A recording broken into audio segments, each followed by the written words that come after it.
Mhm. Saya berpikir bahwa yang terjadi sama saya adalah yang terbaik yang Allah kasih. Kapan terakhir Bapak membahagiakan istri Bapak? Itu saya bilang di depan.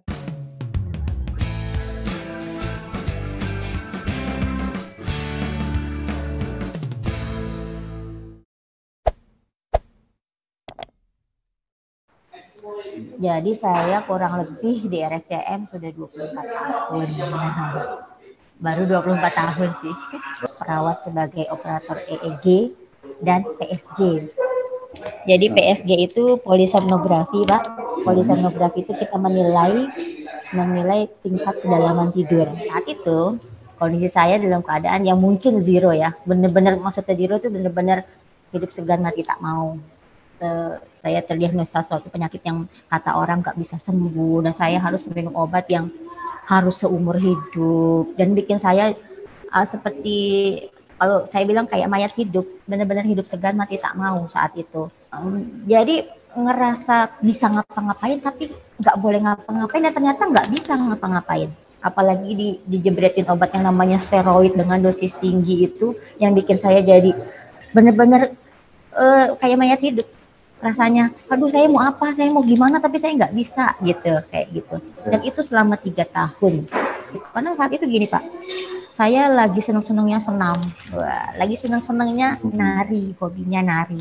Mhm. Begitu terdiagnosa itu, semua aktivitas dilarang. Terus saya mikir gini, lah saya gimana, buat apa saya hidup, saya nggak boleh ini, nggak boleh itu. Mhm. Tapi perlahan-lahan saya itulah mulai hipnosis pada diri saya. Waktu itu saya belum tahu kalau itu hipnosis. Saya Oke. bicara sama diri saya bilang gini, saya adalah penguasa diri saya. Saya bilang gitu.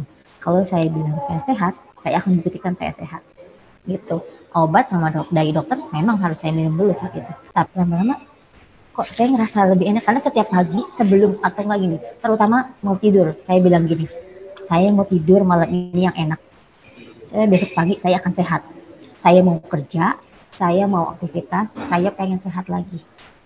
Padahal waktu itu selama 1 bulan demam tinggi, itu suhunya sekitar 38, 39, mana pernah sampai 40, 1 bulan. Itu kan Mhm. rasanya kan gimana ya, tapi saya terus itu selama 1 bulan begitu, terus minum obat, lama-lama ya minum obat 3 tahun, lama-lama memang si perbaikan. Lama-lama saya bilang sama suami, Mas, saya mau senam lagi boleh nggak? Gitu. Jangan capek-capek. Oke, lama-lama saya bilang pasti sehat, pasti bisa. Gitu. Mhm. Terus lanjut, Mas, boleh nggak saya nari lagi? Nanti kamu capek nggak gini-gini? Nggak, insya Allah bisa. Saya bilang, kalau saya nari, saya happy. Saya rasa kalau saya happy, saya akan lebih sehat. Dan alhamdulillah, dan itu saya buktikan selama sekian berapa tahun ya. Dari 2005 akhirnya saya kuliah lagi. Memang waktu itu sama dokter saya nggak boleh hamil karena kan resiko tinggi katanya, tunggu organnya Ya. bagus dulu gitu kan. Akhirnya saya bisa kuliah lagi, saya tunjukkan ke suami saya baik-baik aja dan saya tunjukkan ke dokter saya sehat. Dokter juga sampai bingung. Makanya setiap setiap saya mau tidur saya selalu berafirmasi. Saat itu saya nggak kenal afirmasi. Pokoknya saya ngomong setiap besok bangun tidur saya sehat, saya mau kerja, saya mau baik-baik aja. Bener. Tadinya saya makan apa segala macam itu susah, sangat susah. Setiap makan muntah. Karena kan minum obat anti nyeri yang di endoskopi bilangnya lambungnya gerwak-gerwak. Jadi ya Mhm. udah susah banget gitu kan di minum susu muntah, makan muntah, tapi lama-lama alhamdulillah ya itu saya ngomong sama diri sendiri, orang sehat aja butuh makan. Saya juga butuh makan. Saya bilang sama lambung saya waktu itu saya nggak tahu, belum belajar hipnotis, tapi saya ngomong, Mhm. saya mau makan dikit aja, aman ya, mudah-mudahan sehat. Tahun 2012 saya thalassemia, terus saya harus benar-benar jalan ditransfusi dulu. Kemudian eh, yang yang dibilang aneh sih nggak, ya kata dokter nggak aneh, tapi kalau menurut saya aneh. Setelah itu malah saya lebih ke arah defisiensi besinya yang bocor terus ferritinnya. Saya Mhm. tanya ke dokter apa sebabnya, katanya memang dari thalassemia. Oke, jadi saya harus jalanin seminggu 2 kali saya harus ditransfusi Venover karena semua obat yang per oral nggak bisa. Jadi saat itu saya lagi profesi, saya harus pasang venplon kemana-mana karena harus ditusuk-tusukin seminggu 2 kali masuk Venover. Mhm. Wah, udah cubles sana cubles ini. mana pembuluh darahnya halus-halus, jadi teman udah sampai nggak tega nusuk-nusuk setiap kali gitu. Saat itu saya belum kenalan sama hipnosis, tapi saya bilang saya bisa lewatin ini, saya bisa jalanin ini karena dulu saya bisa dengan SLE yang ini pasti bisa gitu. Yang penting saya happy dulu, saya bilang gitu. Saya jalani dengan tanpa beban, insya Allah banyak pendukung dan support itu yang lebih luar biasa. Nah, begitu saya udah belajar hipnosis 2015, saya kan masih ditransfusi terus. Saya bilang, saya mau nggak pakai ginian lagi, saya bisa sehat gitu. Dan alhamdulillah itu bisa, yang tadinya setiap minggu mesti 2 kali Senin Kamis mundur lama-lama 3 bulan. Terus terakhir setahun tanpa harus masuk gitu kan. Oke, afirmasi, kemudian ada hasilnya juga. Di balik itu sebetulnya kan ada keyakinan apa yang membuat Mbak Dwi begitu powerful kalau menurut saya ya.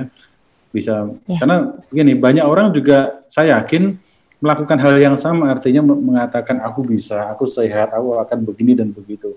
Hasilnya kan berbeda. Nah, di sini ada satu faktor keyakinan, spiritualitas yang saya lihat di balik Mbak Dwi itu bagus sekali, dan pertanyaan saya, apa yang membuat Mbak Dwi begitu yakin dengan afirmasi itu? Saya berpikir bahwa yang terjadi sama saya adalah yang terbaik yang Allah kasih. Itu yang saya pikirkan saat itu. Saya selalu berpikir, nggak tahu itu apa, pasti ini yang terbaik. Saya mungkin saat itu nggak tahu baiknya di mana, tapi saya bilang itu pasti yang terbaik. Akhirnya saya selalu bilang, oke, saya ikhlas, saya pasrah. Saya nggak tahu dulu ada ilmunya kayak gitu. Pokoknya selalu bilang dalam hati, saya ikhlas, saya pasrah. Apapun yang terjadi adalah yang terbaik dari Allah. Bagaimana mengaplikasikan hipnosis itu di rumah sakit, Mbak Dwi? Saya coba setiap waktu itu kan saya dinasnya waktu di stroke ini belum apa. Di lantai 3 lah, lantai 3 dia di neuro. Saya selalu bilang, kan yang rata-rata orang tua sakit gitu kan. Saya selalu bilang ikhlas, pasrah. Saya bilang gitu kan, insya Allah ini terbaik. Terus dia bilang, ya suster mah bisa bilang begitu. Suster nggak ngerasain. Nah, setiap orang punya rezekinya masing-masing. Cuman saya bilang gini, pernahkah Bapak, Ibu, Mbak, Adik itu bersyukur dengan apa yang ada saat ini? Gimana mau bersyukur orang saya sakit gitu kan? Ini pasien nih, yang masih bisa ngomong, masih bisa ngeluh, masih bisa ngomong. Berarti disyukuri masih bisa ngomong. Karena apa? Banyak loh Pak yang di ICU, yang di sebelah tuh udah nggak bisa ngomong loh Pak, stroke-nya gitu. Sedikit hal yang kita punya atau sedikit rezeki yang Allah kasih ke kita saat ini, kita syukuri, itu pasti akan dilebihkan loh Pak, akan berlimpah. Saya bilang gitu ke pasien-pasien. Jadi sering banget saya nyoba, belum yang pakai ilmunya gitu. Pertama coba deh. Terus dia selalu bilang, ya suster, abis dibilang sama suster, saya serasa lebih lega nih gitu. Saya cuma merasa apa yang suster omongin itu benar. Kalau saya bersyukur nih malam ini, saya besok, kan saya bilang, coba Pak, malam nanti sebelum tidur, Bapak bilang apa yang Bapak mau, misalnya kayak gitu. Ibu bilang ya Ibu mau, kita buktikan besok ya, gitu. Dan itu berhasil. Jadi saya ngerasa, bisa nih, gitu. Jadi nyoba nih ke pasien. Oh, begini nih cara praktekinnya. Waktu itu belum tahu kan gimana cara baginya, karena belum belajar cara baginya gimana. Pernah ada peserta waktu itu suaminya perawat, terus istrinya perawat juga, dan istrinya itu thalassemia, kemudian baru terdiagnosa SLE gitu. Dia bertanya ke saya, katanya gini, Mbak, saya tuh pengen tahu kok Mbak bisa dengan thalassemia terus nggak ketagihan di transfusi. Dia bahasanya begitu. Saya tuh saya kepengen istri saya jadi nggak ketagihan transfusi. Itu saya bilang, ketagihan ya Pak, Bapak sudah baca ya Pak kalau teori thalassemia itu bisa ketagihan di transfusi. Saya bilang gitu. Maaf ya, ini soalnya perawat gitu ya, S1. Aku bilang kan pasti kan sudah belajar, aku bilang gitu. So aku bilang gini, dia kan nanya, bisa nggak Mbak dikasih tipsnya biar saya nggak ketagihan. Saya langsung bilang gini, Pak, gitu. Satu yang saya tanya Pak, istri Bapak katanya sering harus ditransfusi 3 bulan sekali. Dia bilang enggak Mbak, sekarang malah jadi sebulan sekali. Oh gitu. Jadi makin kayak ketagihan deh bilangnya gitu. Terus saya bilang gini Pak, kalau Bapak tanya tipsnya ke saya, jawaban saya cuma satu, mungkin pertanyaan, kapan terakhir Bapak membahagiakan istri Bapak? Itu saya bilang di depan forum. Kok jawabnya gitu? Ya cuma satu itu aja. Kapan terakhir Bapak membahagiakan istri Bapak? Ya saya kan nggak tahu dia bahagianya gimana. Pernah nggak nanya? Saya bilang gitu. Terus kata dia, nggak pernah sih. Nah itu dia. Kalau Bapak tanya tipsnya, coba nanti Bapak pulang tanya ke istri Bapak, Mah, apa sih yang bikin kamu bahagia? Tanya aja itu dulu. Ya kan?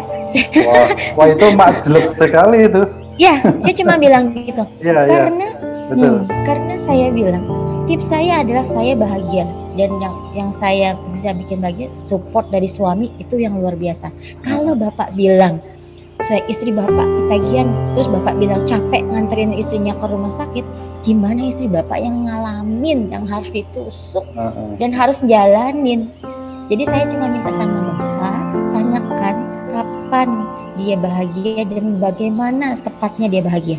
Coba itu aja, aku bilang gitu, pasti akan berubah. Oh habis itu dia iya kayak gitu. Dan akhirnya nanti saya kasih nomor istri saya ya gitu segala macam, dan akhirnya alhamdulillah jadi jamu. Itu luar biasa hipnosisnya Mbak Dwi ya. Itu saya artinya gini, tanpa saya melihat orangnya pun ya dari cerita ini saya bisa nangkep tuh sebetulnya sumber persoalannya di mana sebetulnya itu.